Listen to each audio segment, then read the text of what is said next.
Bismillahirrahmanirrahim and Assalamu alaikum. Welcome to Gohar Publishers. This is Hamna Binte Shehzad. Our motto is redefining the geography of education through digital resources for conceptual learning. Dear teachers and dear students, आज की इस video में हम देखेंगे अपनी Gauhar English book 1 का chapter number 3। Chapter number 3 को start करने से पहले हम सबसे पहले देखेंगे कि गौहर पब्लिशर ने हमारी आसानी के लिए यानी कि टीचर्स की आसानी के लिए क्या क्या चीज़ें हमें प्रोवाइड की हुई हैं।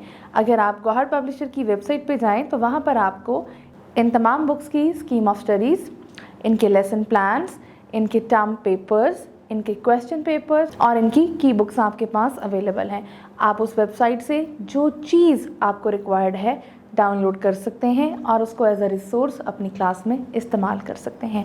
तो आइए अब चलते हैं स्टूडेंट लर्निंग आउटकम्स की तरफ। डियर टीचर्स, आज हम अपनी गौहर इंग्लिश बुक 1 का पेज नंबर 15 पे देखेंगे यूनिट नंबर 3 जो हमारे पास है मी एंड माई सिस्टर।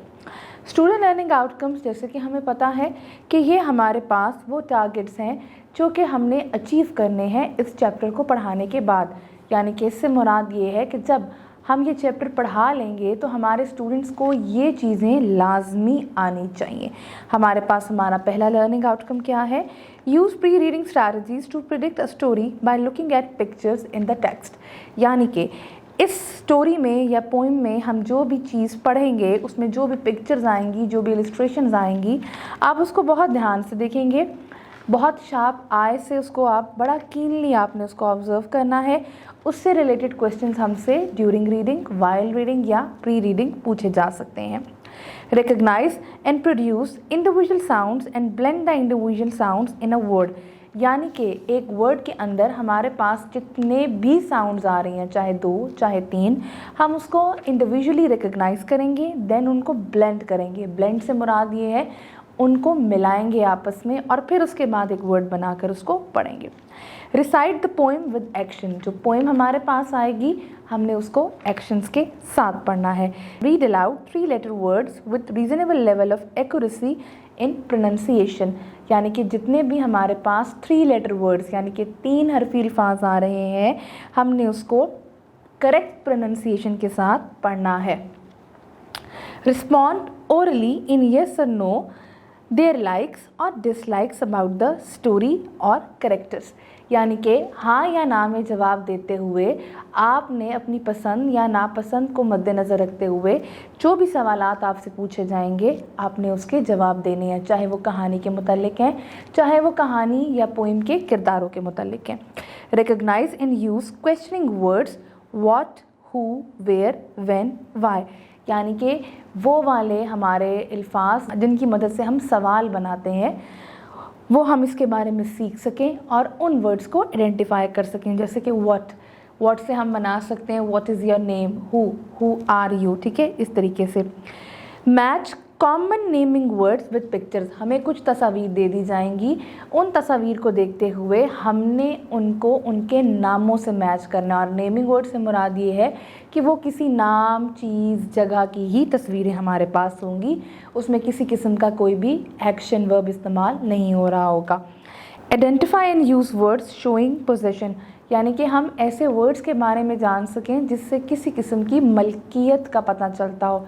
जैसे कि माइन हमारा एक वर्ड हो सकता है, योर्स एक वर्ड हो सकता है, जो ये चीज़ शो करे कि ये जिस चीज़ के बारे में हम बात कर रहे हैं उसका ताल्लुक़ किससे है, वो किसकी मलकियत में है। देन अगला हमारे पास आएगा show a series of actions in a picture by writing action verbs. यानी कि अब हम एक तस्वीर को देखते हुए अगला काम ये करेंगे कि हम उसके एक्शन वर्ड्स यानी कि जो उसमें काम हो रहा है उसको पहचानेंगे और उसके बारे में लिखेंगे। लास्ट हमारे पास है construct simple sentences of 3-4 words using correct capitalisation, punctuation and spelling. यानी कि यहाँ पे हम देखेंगे कि हमारे जो जुमले बनाने हैं अब हमने उसमें 3 से 4 अल्फाज हमारे पास हों और उनकी मदद से अगर एक हम जुमला बनाएं तो उस जुमले को भी आपने करेक्ट स्पेलिंग और करेक्ट पंक्चुएशन के रूल्स के साथ बनाना है। यानी कि जो भी जुमला हम बनाने जाएंगे हमने उसमें इस चीज़ का ख्याल रखना है कि फ़र्स्ट लेटर जो होगा, कि फ़र्स्ट वर्ड का जो फर्स्ट लेटर होगा वो कैपिटल होगा, और जब हम जुमले को एंड करेंगे तो हम उसके बाद लाजमी जो है वो फुल स्टॉप लगाएंगे। डियर टीचर्स, आज की जो हमारी वीडियो थी उसमें हमने देखे अपने स्टूडेंट लर्निंग आउटकम्स को। अब जब आप ये पढ़ाने लगेंगी चैप्टर, तो कुछ चीज़ों का आपने ख्याल रखना है। आपके पास कुछ रिसोर्सेज होने चाहिए जो कि इस चैप्टर को पढ़ाने से पहले आपने अपनी क्लास में लेके आने हैं।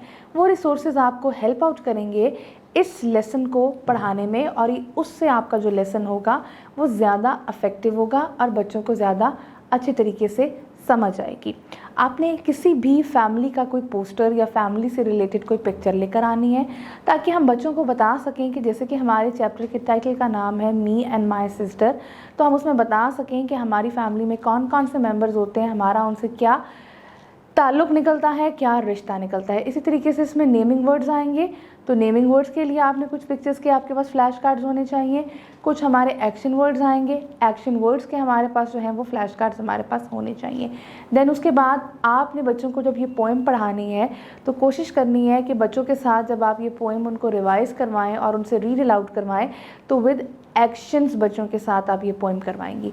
देन उसके बाद आपके पास कुछ फ्लैश कार्ड्स होने चाहिए जो कि पॉजिटिव एडजेक्टिव को शो करते हों, जैसे कि योर्स, माइन, ताकि आप बच्चों के सामने कोई ऑब्जेक्ट्स रखें और कोई रियल टाइम ऑब्जेक्ट्स, या बेशक आप वही आपके पास जो फ्लैश कार्ड्स थे जो कि नाउन्स के थे उसको रखते हुए बच्चों को बता दें कि नाउ सेंटेंस मेकिंग करें कि क्या चीज़ किसकी मलकियत को शो करती है। इस तरीके से जब आप बच्चों को कॉन्सेप्चुअल लर्निंग की तरफ लेकर आएंगी और लर्निंग बाय डूइंग की तरफ लेकर आएंगी, तो आप लोग देखोगे कि आपके बेसिकली जो स्टूडेंट्स हैं वो ज़्यादा इफ़ेक्टिवली जो है आपका कॉन्सेप्ट जो है वो पिक कर रहे हैं और ज़्यादा अच्छे तरीके से जो है उसको लर्न कर रहे हैं। तो ये थी हमारी आज की वीडियो, एंड आई होप कि आपको आज की वीडियो पसंद आई होगी। इंशाल्लाह एक नई वीडियो के साथ फिर मिलेंगे, तब तक के लिए अल्लाह हाफ़िज़।